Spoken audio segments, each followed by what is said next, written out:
Here I have XIAOMI 13T, and today I'm going to show you how to enable Do Not Disturb mode on this device.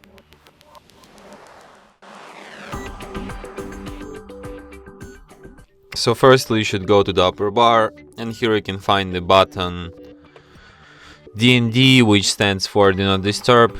So just by tapping on it you can switch this mode. By holding a finger on it you can access some of its settings. For example, you can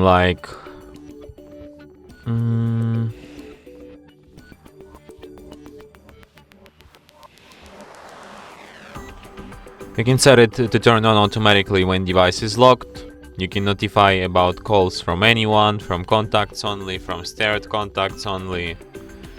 You can notify about repeated calls, and you can set up a schedule for this mode, where you can set up name of it, start time, end time, and on which days it will repeat. And that's it. Thanks for watching. If you find this tutorial useful, don't forget to hit that like button and subscribe to our channel.